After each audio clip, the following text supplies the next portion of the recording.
자, 반갑습니다. 반갑습니다. 너무 감사합니다.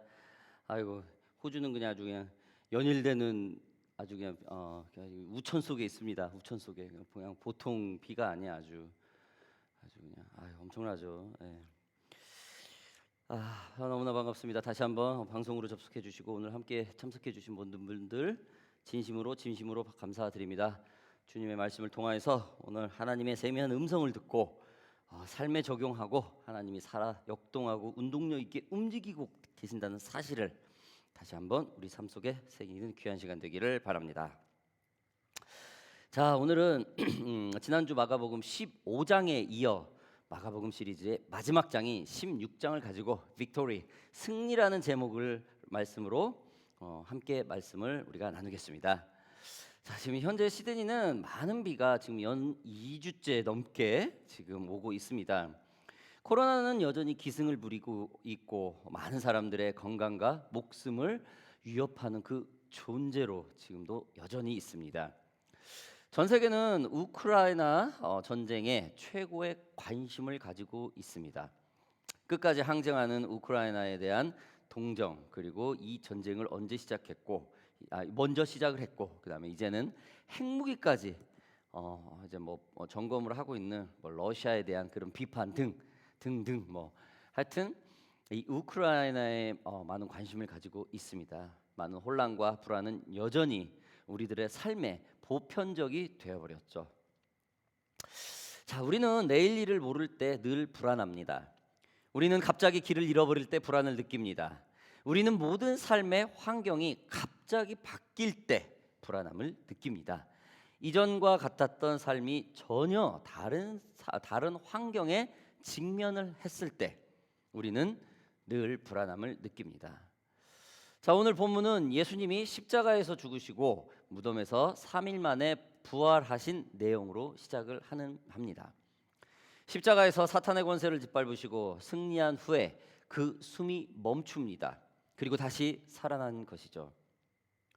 그러나 지금 제자들과 예수님을 따르던 사람들은 예수님이 십자가에서 죽고 무덤으로 옮겨진 현실에 있습니다.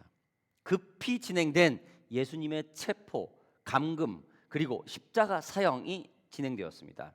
그것도 단 며칠 안에 말입니다. 제자들과 사람들은 예수님께 많은 것을 배우고 있던 중이었습니다. 마치 학생 같았고 훈련소에 있는 훈련병 같은 군인 같은 존재였었죠. 이들에게 이 짧은 기간에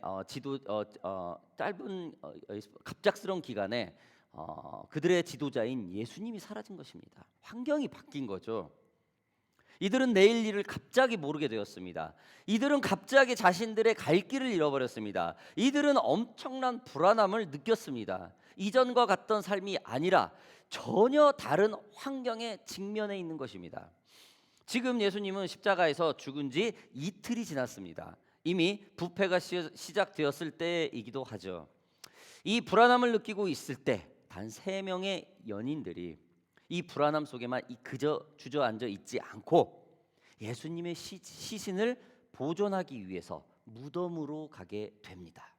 1절, 2절, 3절 제가 한번 읽어볼게요. 안식일이 지나매 막달라 마리아와 야고보의 어머니 마리아와 또 살로메가 가서 예수께 바르기 위하여 향품을 사다 두었다가 안식 후 첫날 매우 일찍이 해 돋을 때에 그 무덤으로 가며 서로 말하되 누가 우리를 위하여 무덤 문에서 돌을 굴려주려 하더니 예수님은 금요일에 십자가에 달려서 죽었고 그 다음 날인 토요일 안식일입니다. 그리고 이스라엘의 새 주일인 일요일이 되었습니다. 이들은 죽은 예수님의 시신의 악취를 막기 위해서 향품을 준비해 두었던 것입니다.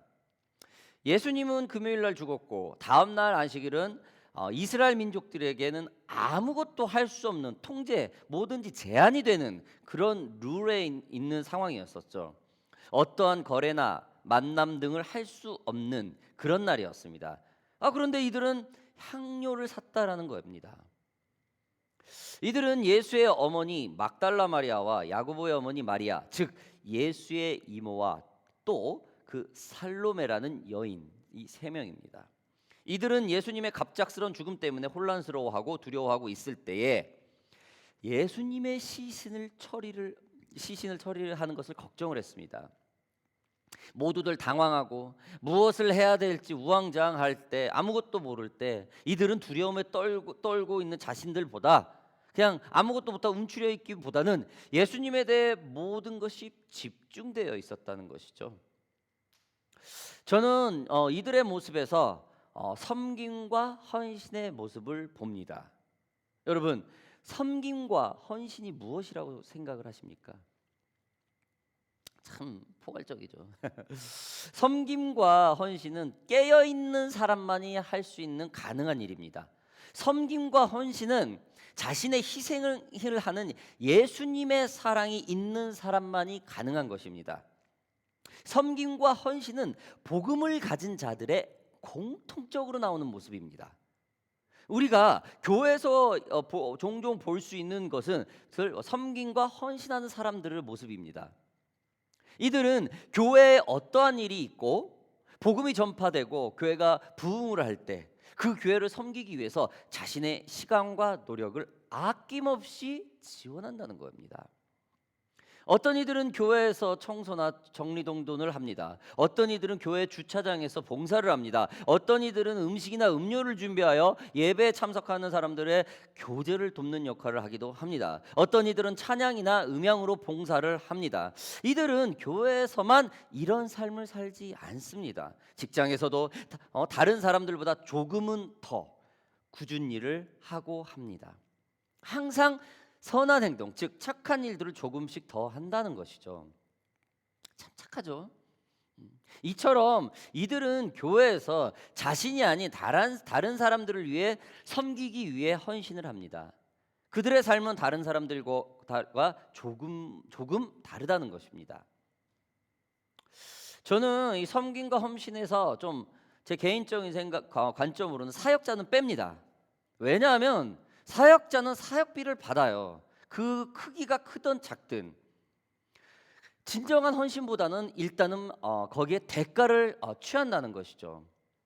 물론 사역비나 교회마다 조금씩 다릅니다. 어떤 교회는 막 그 사역비를 차고 넘치게 넉넉하게 주기도 합니다. 또 어떤 교회는 사역비라기보다는 그저 교통비 정도만 주는 그 정도로 주는 교회가 있습니다. 왜냐하면은 교회마다 사정과 환경이 서로 다르고 거기에 따른 교회 그 컨디션에 따라 거기에 적합함, 하나님이 보내준 사역자들이 모이기 때문입니다.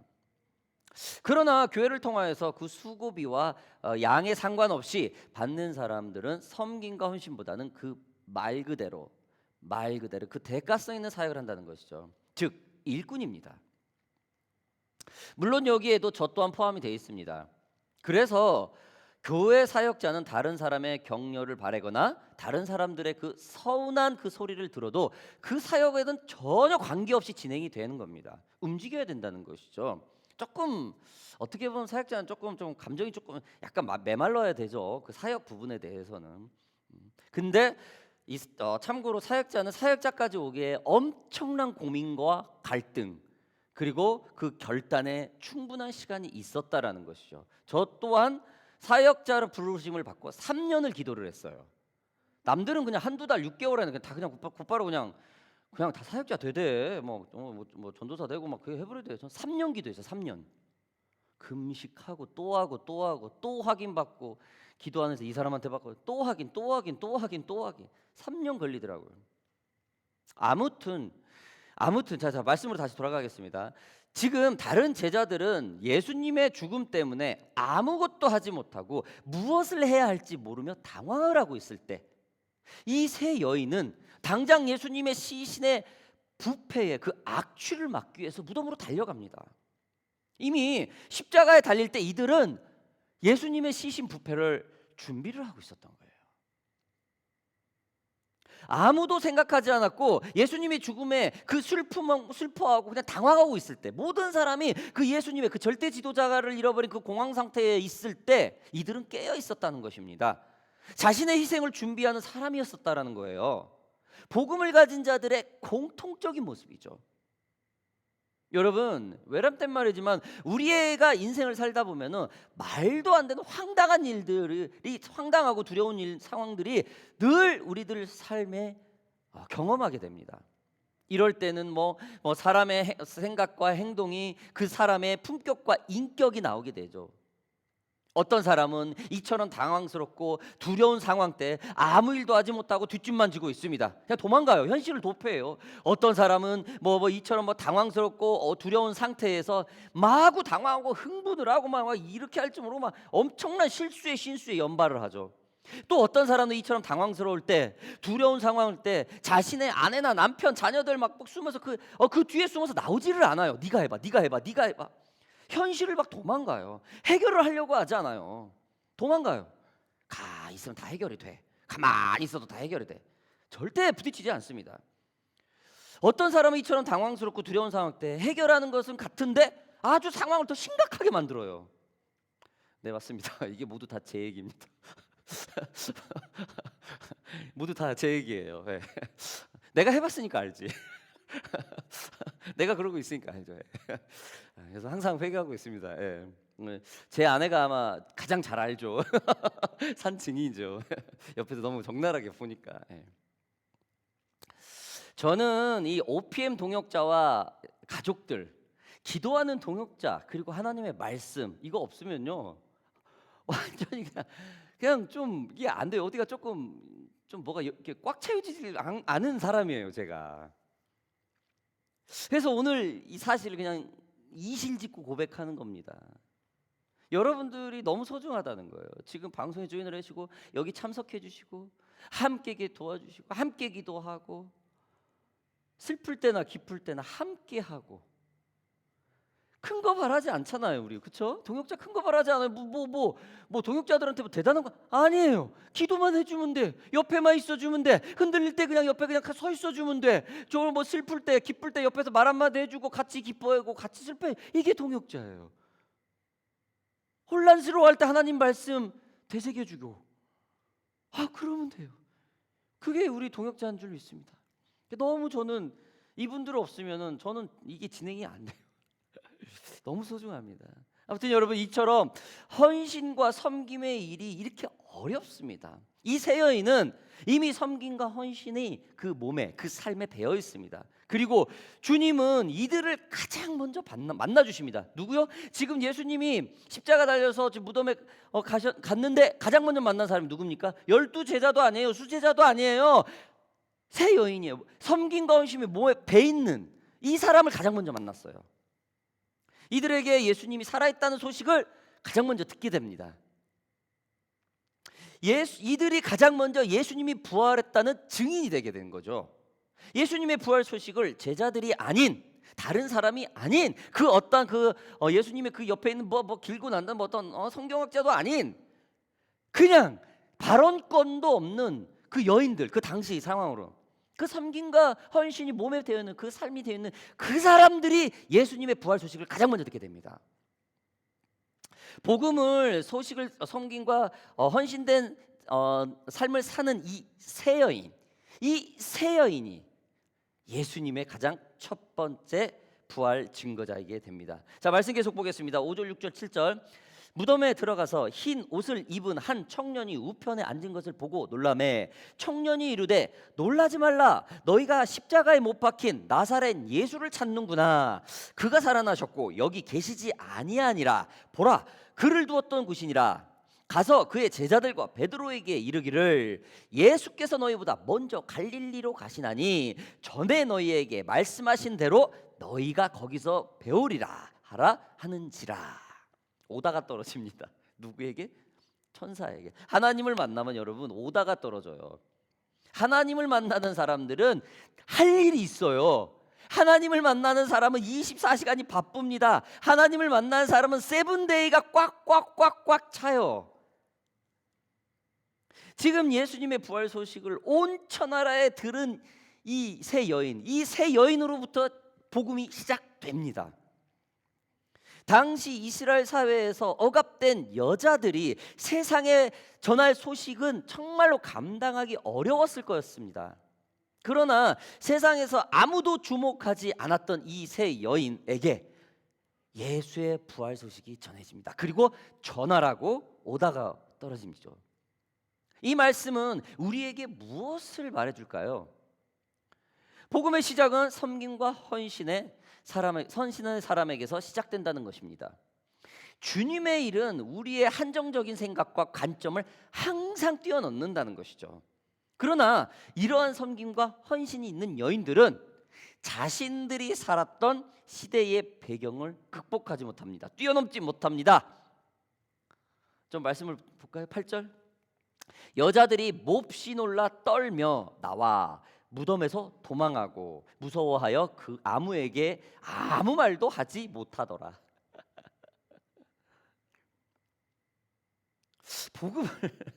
복음을 들으는데 아무 짓도 못해요. 꼭 그거 같지 않아요? 요즘 호주에서 로또에 당첨이 됐어요.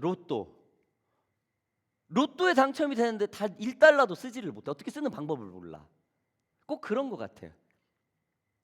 이런 기회는 아무나 오는 게 아니에요. 예수를 만날 수 있는 기회는 아무나 오는 게 아니에요.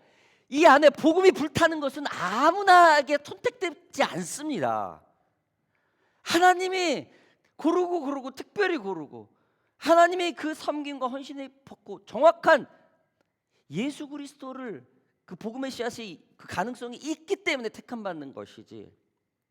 근데 이들은 눌려있는 습관을 극복하지 못해요. 당시 예수님이 왜 십자가에서 죽었습니까? 예수님은 간단한 재판이 아닌 총독 곤디오 빌라드에게까지 가서 사형 선고를 받았습니다. 당시 최고 지도자한테 갔어요. 이름 없는 아주 무지한 남노한 그 청년, 목수의 아들의 그 청년이, 그 사람이 뭐라고 당시 최고 총독한테 끌려가가지고 재판을 받았어요. 심각한 사회범으로 몰렸었어요. 그리고 지금 이 세 여인들은 누굽니까? 막달라 마리아는 그 사형수 예수의 친어머니입니다. 또 야고보의 어머니 마리아는 누굽니까? 알페오의 아내이자 예수님의 제자인 작은 야고보와 요셉의 어머니입니다. 세베대의 아내이자 마지막으로 살로메는 누구입니까? 세베대의 아내이자 사도 요한과 큰 야고보의 어머니이자 예수님의 이모이죠. 즉 친척이라는 거예요. 예수님의 측근요. 좀 겁낼만 하죠. 이 세 여인 모두 예수님과 깊이 연관이 되어 있던 사람입니다. 가족이었습니다. 예수님의 가족과 같은 제자의 가족들이었습니다. 당시 예수님 때문에 상황이 얼마나 긴박하고 공포스럽고 극진적이었는지 여러분, 그 수제자 베드로가 닭이 3번 울면서까지 부인하는 그 모습을 봐도 알 것입니다. 엄청난 심각한 분위기였다라는 거죠. 엄청난 공포 분위기였다라는 것이죠. 여차하면 모두 예수님의 측근들이 모두 다 사형수로 몰릴 수 있는 그런 공포 분위기, 사회적 공포 분위기였다라는 것이죠. 자, 주님은 복음, 즉 예수님이 부활했다는 소식을 가장 먼저 이 세 여인에게 전했는데, 이들이 당시 눌려있던 여인으로서 사형당한 예수님의 측근이라는 그 사실, 그리고 그 사실에 자신들의 큰 엄청난 사명을 받았다는 것을 깨닫지 못합니다. 즉 감당하지 못하는 것입니다. 사랑하는 오피엔 가족 여러분들, 혹시라도 주님이 여러분에게 주신 엄청나게 크고 비밀스러운 일들을 나의 환경과 상황 때문에 무시해버린 적이 있습니까? 내가 생각한 것보다 하나님이 내게 주신 복음의 능력이 어마어마한데, 큰데 내가 그것을 극복하지 못하고 있는 것은 아닙니까? 하나님은 나를 크고 장성한 곳까지 이끄시려고 하는데, 내가 그저 다른 사람이 해주기를 바라며 그 사람 뒤에 숨어버려 하나님의 능력을 제한해버리는 것은 아닙니까? 여러분, 혹이라도 우리에게 이런 새 여인처럼 두려움 때문에 내 안에 있는 복음을 제한해버린다면은 오늘 이 시간 이후로부터 모두 극복하는 주님의 자녀가 되기를 주님의 이름으로 바랍니다. 내 자신을 너무 싸구려 취급하지 말라는 거예요. 주님의 이름으로 승리하는데 방해됩니다. 내 자신을 너무 나약하게 생각하지 마시기 바랍니다. 주님의 이름으로 승리하는데 방해가 됩니다. 하나님은 이유가 있어서 우리가 생각하는 것보다 더 큰 일들을 우리에게 주셨는데 이 세 여인들처럼 두려워서 아무 짓도 못하는 그런 사람이 될지를 말기를 주님의 이름으로 바랍니다. 하나님이 우리를 항상 승리케 하시려는 것이 무엇인지 알아가기를 바랍니다. 계속 말씀을 더 보겠습니다.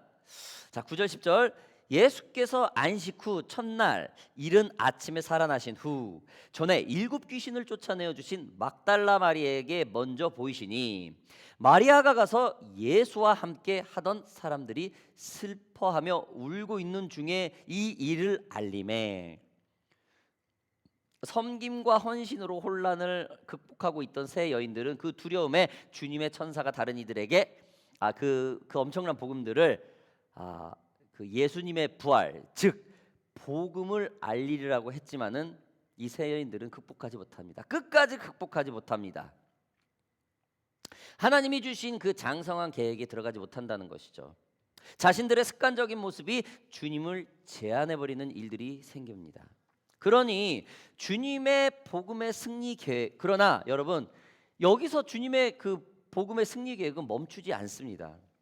예수님은 당장 7 귀신을 쫓아낸 막달라 마리아에게 직접 찾아갑니다. 7 귀신을 쫓아낸 막달라 마리아는 한때 7 귀신이 들려 고생을 하다가 예수님에 의해서 온전케 된 예수님께 헌신된 아주 대표적인 인물입니다. 그런 여인입니다. 예수님은 약 3년 반 동안의 공생의 사역 가운데 약 1년 반 이상의 시간을 갈릴리 호수를 중심으로 일하셨는데 막달라 마리아는 이때 예수님에 의해 치유받았던 거죠. 그 짧은 기간에 7 귀신 들린 여인이 치유를 받았어요. 특별히 그녀가 7 귀신에 들렸다는 것은 온갖 잡신에 사로잡힌 정신적으로나 영적으로 아주 심각하고 피폐한 상태에 있다는 것을 말을 해줍니다. 그녀는 예수께 치유받자마자 그에게 예수께 전적으로 헌신을 했습니다. 마가복음 8장에도 나와 있듯이 몇몇 여자들과 함께 자기들의 소유를 팔아 예수님의 일행을 계속해서 섬겼습니다. 예수님은 섬김과 헌신의 이 세 여인의 이 거부한 것을 질책하지 않았어요. 분명히 가슴 아팠을 텐데. 그런데 중요한 것은 7 귀신을 쫓아낸 이 막달라 마리아도 여러분 섬김과 헌신의 삶을 살고 있던 사람이에요. 예수님은 지금 그 여인에게 찾아갔던 거예요. 섬김과 헌신이 이렇게 중요해요. 이게 너무 집중하면 너무 행위적인 모습으로 너무 가는 건 저기 하겠지만 여러분 성경 공부 많이 하고 기도 많이 하죠. 성경 달달달달 외죠. 그 삶은 예수 냄새가 하나도 안 나면 그게 뭐 합니까? 일주일 내내 교회 붙어가지고 성경 공부 어마어마하게 합니다. 아는 거 많아요. 신학적인 배경. 저도 막 공부를 하면 할수록 왜 이렇게 아는 게 많아져? 아는 게 많아질수록 행위가 점점 약해진 내 자신을 바라봅니다. 이 세 여인과 이 7 귀신이 들렸던 이 여인은 굉장히 사회적으로 멸시받던 세대였어요. 사람들이었어요. 그러나 예수님이 가장 먼저 만나게 되죠. 왜? 섬김과 헌신이 그들의 삶이었기 때문에. 여러분, 하나님은 섬김과 헌신하는 사람들을 통하여 일하시고 복음을 전하시고 항상 승리한다는 사실 여러분들 믿으시기 바랍니다. 여러분 교회 목사님들을 비롯해서 리더들이 섬김과 헌신을 권면할 때 여러분 순종하세요. 뭐 이렇게 뭐 권면 뭐 순종할 이게 뭐 교회를 막 교회만을 위해서 이렇게 하려고 하는 게 아니에요. 섬김을 하게 되면은 그 섬김을 하는 그 사람이 복을 받습니다, 여러분. 그게 영적 원리예요. 리더들은 그 사람의 그 모든 상황과 그 영과 육이 잘 되게 하기 위해서 교회에 헌신을 해서 잘하십시오라고 권면을 하는 것이죠. 근데 그거를 거부하는 사람들이 많죠. 여러분, 교회 리더들도 성경 말씀대로 순종하기 있기 때문에 교회 성도들에게 섬김과 헌신을 하라고 권면을 하고 있는 겁니다. 리더가 할 일이에요, 그거는.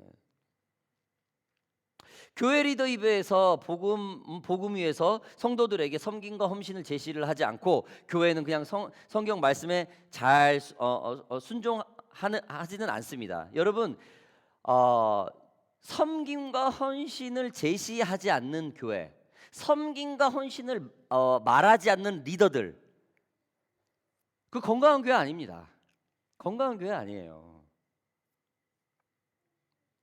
예를 들어서 가정에서 뭐 아빠가 조금 자녀들에게 뭐 얘기를 했다고 한번 해봅시다. 뭐 청소를 해라, 신발 정리를 해라, 공부 같은 것을 뭐 이렇게 해라 저렇게 좀 제시를 했을 때 순종을 모르는 어린아이들의 귀에는 그냥 가만히 있을 수 있겠죠. 근데 옆에 있는 뭐 가족들이 뭐 엄마가 예를 들어 아빠가 엄마니까 좀 이상한데 예를 들어 엄마가 얘기도 마찬가지로 아빠가 이렇게 얘기했죠. 그러면은 그 말 안 들어도 돼. 잃어버리면 이런 가정 있어요. 이런 가정들. 아이들의 교육 차원이 아니라 그 어른의 시선에 맞추다 보면은 그거 안 해도 돼 막 이래버려요. 질서가 엉망이 된다는 것이죠. 아이가 부모 말을 잘 듣고 이렇게 했을 때 부모는 자녀들한테 아이스크림이라도 하나 더 해주고 아이들 옷이라도 더 사주고 아이들 좋은 데라도 그렇게 돼 있어요. 왜? 이쁘니까. 말 잘 듣고 이쁘니까. 하나님한테도 마찬가지겠죠. 주님의 몸된 교회를 섬겨가는데 헌신하는데 얼마나 이쁘겠어요. 그게 이제 삶에 데미지가 오면서까지 한다면 그거는 조금 무리가 있겠죠. 그렇죠? 그러나 교회에서는 그렇게 삶에 무리가 오면서까지 그렇게 권면하지 않아요. 충분히 할 수 있는 것을 권면을 합니다. 받아들이는 사람들이 좀 이거는 너무 힘들어서 못해 이렇게 하는 것뿐이지 그 기준의 문제죠. 아무튼 여러분, 대부분의 교회에서 순종하지 못하는 사람들은 가정에서도 똑같이 순종하지 않습니다. 가정에서 부모님의 말씀을 듣지 않는데 세상 누구의 말을 듣겠습니까? 그리고 자신의 사생활에 문제가 있는 사람들이 절대 순종하지 않아요. 교회와 가정에 순종하는 것은 자기를 이용한다고 생각을 해요. 돈이나 이익을 위해서는 말을 들어요. 순종을 합니다. 왜? 그 대가가 있으니까, 이득이 있으니까 순종을 하게 되는 것이죠. 교회나 가정, 자신이 하기 싫은 자기가 하기 싫다고 자신의 내 주장을 말하면 그 누구도 뭐 강압적으로 시키지는 않아요. 뭐 자녀가 이렇게 하기 싫다는데 누가 그걸 한두 번 얘기하다가 안 하죠. 하기 싫다면 어떻게 뭐 이러지 다.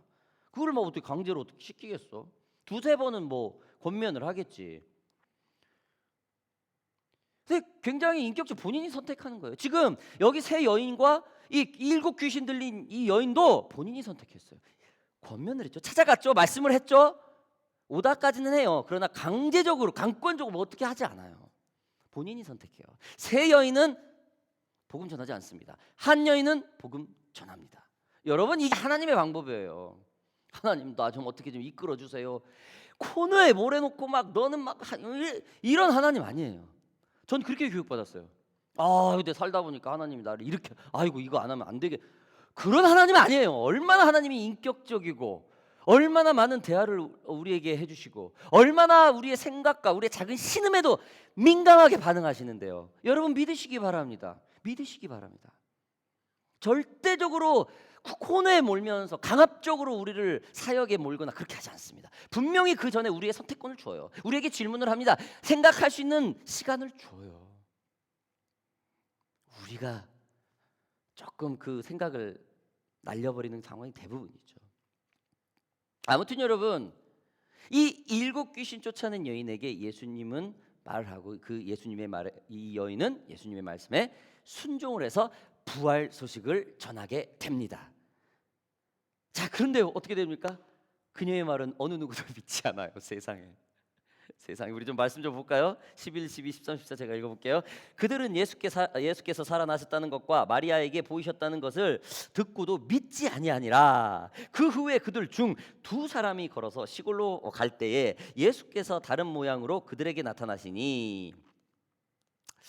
여러분, 복음을 듣고도 믿지 않습니다. 우리 주위에 많죠, 이런 사람들. 예수님이 살아나는 것이 진정한 십자가의 승리이고 메시아 사상의 완성인데도 불구하고 그들은 믿지 않습니다. 예수님이 당연히 살아났다는 것은 이거는 그들에게 당연한 일이거든요. 센세이션이고, 와, 역시 메시아다, 이래야 되는데 믿질 않아요. 그냥 예수님을 그냥 인간으로 봤나 봐. 십자가에서 그냥. 아니, 어쩌면 예수님의 어머니 막달라 마리아와 야고보의 어머니 마리아, 그리고 살로메, 즉 예수님의 그 측근들이 예수님의 부활을 얘기를 했다면은 믿었을 수도 모르겠습니다. 하필이면 가장 천하고 귀신까지 들렸던 여인이 예수님의 메시지를 전한다는 거예요. 3년 동안 예수님을 따라다녔던 제자들도 이 여인의 말을 믿지 않았습니다. 여러분, 성경은 분명 말을 합니다. 그들은 예수 부활도 믿지 않았고 예수님이 마리아에게 보이셨다는 말도 믿지 않았다고 말입니다.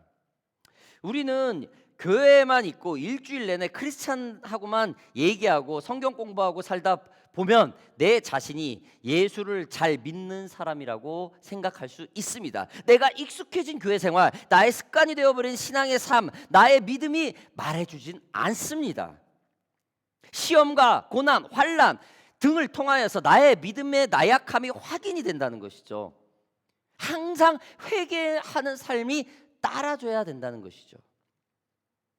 그렇습니다. 우리의 삶 중에는 믿음이 완벽해질 날은 드물겠죠. 아니, 어쩌면 없을 수도 있어요.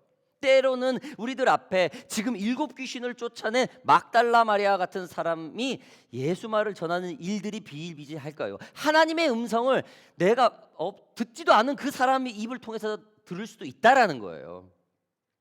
지금 제자들이 말도 안 되는 상황에서 지금 하나님의 음성을 들었어요. 하나님이 지금 음성을 대언을 하고 있는데 듣지 않습니다. 우리의 자신이 늘 겸손하고 주님 앞에 내어드리고 늘 말씀을 읽고 묵상하고 24시간 7데이 365일을 하나님의 말씀 안에 거하려고 몸부림쳐야 그 승리의 삶이 개런티가 될 줄 믿습니다.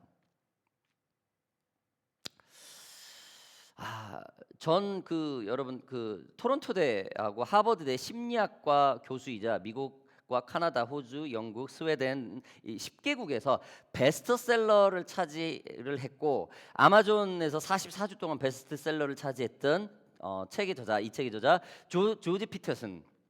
이의 책 12가지 인생의 법칙이라는 책이 있습니다. 이 책은 포스트모더니즘에 의해서 절대 가치를 잃어버리고 혼란과 나약함 그리고 불투명한 앞날을 살고 있는 이 시대의 사람들이 자신에게 질문을 하고 격려하고 채찍질하여 이 혼란스러운 세계를 극복할 수 있게 제시해주는 책입니다.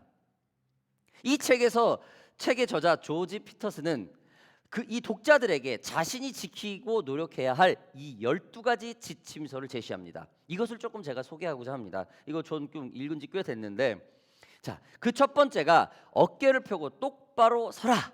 왜? 자신감을 가져라. 뭘 하려고? 이 포스트 모더니즘에 정신 차려 제대로 살으려면. 두 번째, 당신 자신을 도와줘야 할 사람처럼 대하라. 누구를? 상대를. 즉 겸손하라는 것이죠. 내가 항상 저 사람을 도와주려고 하는 입장에서 하라는 거예요.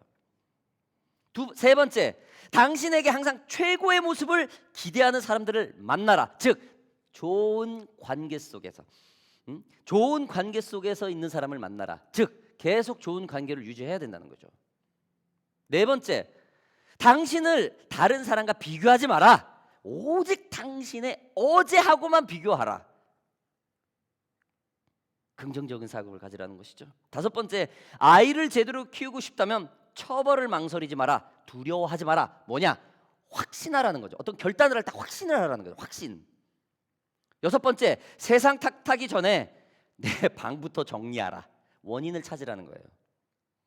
뭐가 지금 일이 꼬였고 안 좋았을 때 왜 이래 하지 말고 지금 내 바로 눈 앞에 있는 거 이거 먼저 정리를 하라는 거예요. 시작하라는 거예요. 7번째, 쉬운 길이 아니라 의미 있는 길을 선택해라. 8번째, 언제나 진실을 말하라. 적어도 거짓말은 하지 마라. 정직하라는 거겠죠. 9번째, 다른 사람에게 말할 때 그 사람이 꼭 당신의 말을 들어줄 사람이라는 생각을 해라. 즉 확신을 가져라. 상대를 배려를 해라.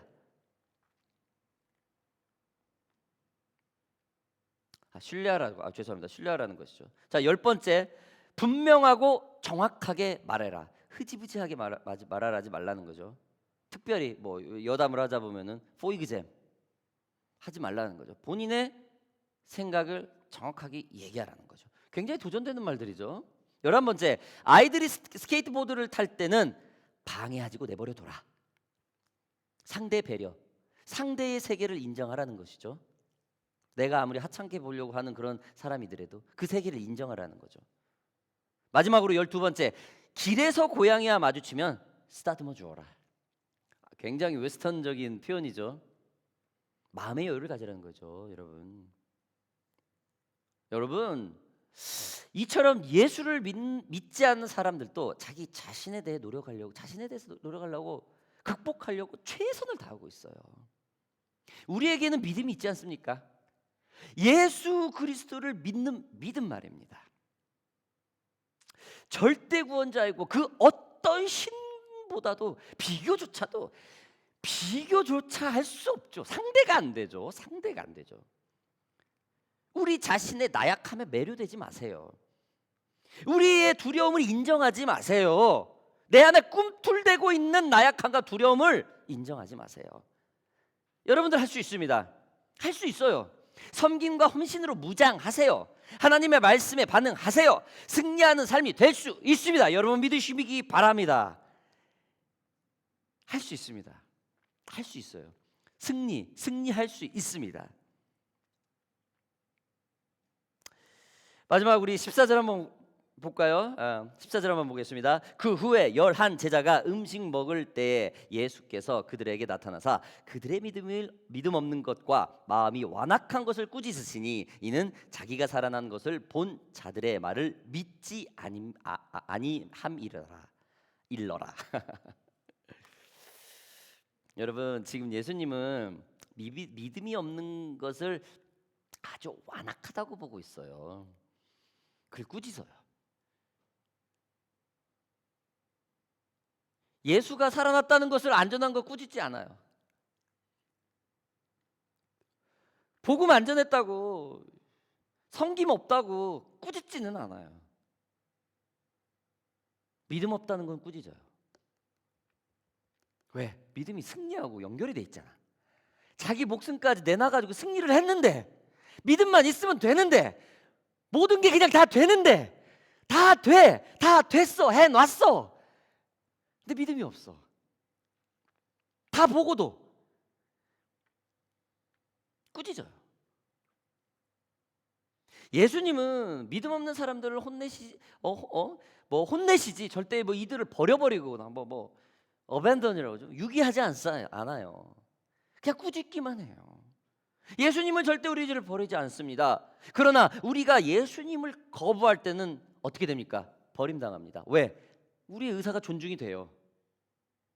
아무리 콜링이 있어도 우리가 끊임없이 거부하면 우리 버림당합니다. 계속 하나님이 콜링이 있어요. 이거 해라. 이거의 복음이 지금 움직여야 된다. 한데 계속 미뤄요. 계속. 버림당합니다. 저는 이 부분에 확신해요.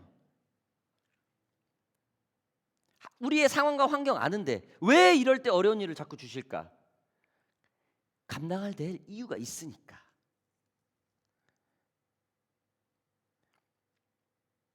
예수님은 여러분 인격적인 분입니다. 우리의 말을 너무나 존중하고 우리의 생각을 너무나 존중하시는 분입니다. 사랑하는 OPN 가족 여러분들, 이 말씀 이후에 예수님은 만민들에게 복음을 전하고 세례를 주고 귀신을 쫓으라고 대위임 명령을 그들에게 줍니다. 즉 우리에게도 주게 되죠. 하나님의 권능과 능력들을 우리에게 줍니다. 누구에게요? 믿음 없다고 꾸짖으면서까지 그 믿음 없는 자들에게 하나님의 권세를 줘요. 예수의 이름으로 명하면 귀신이 떠나가고 세례를 주고 천국 잔치가 일어날 수 있게. 누구한테? 믿음이 없는 자들에게, 꾸짖는 자에게 곧바로 줘요. 이것이 하나님의 승리 방법입니다, 여러분들. 우리는 끝까지 믿고 포기하면 안 돼요. 우리가 지금 잠깐 무너지고 믿음을 잃어버릴 수 있어요. 절대 포기하면 안 돼요. 승리하신 예수 그리스도가 우리에게 있습니다. 우리의 삶의 승리가 무엇이겠습니까? 주님을 따르고 순종하는 것을 끝까지 믿고 포기하면 안 된다는 거죠. 회개의 삶을 끝까지 사셔야 됩니다. 우리의 자신의 나약한 부분을 버리세요. 우리가 하나님 앞에서 늘 승리할 수 있도록 늘 노력하셔야 됩니다. 예수를 믿지 않는 사람들도 이 인생의 12가지 법칙을 놓고 기도하고 최선을 다하고 있습니다. 섬김과 헌신으로 훈련되어진 새 여인들은 기회를 놓쳐버렸습니다. 두려움을 극복하지 못했습니다. 그러나 7 귀신을 쫓아낸 막달라 마리아는 순종했습니다. 말씀을 전했습니다. 극복했습니다. 자기의 한계라는 걸 알았는데도 전했습니다. 그 어느 누구도 자신의 말을 들어주지 않은 상황인데도 불구하고 이 3명의 여인이 하지 못했던 것을 합니다. 복음을 전하게 되죠. 여러분, 이게 바로 영적 승리입니다. 오늘 좀 잠깐 기도 좀 할까요? 사장님이 좀 나와주시겠습니다.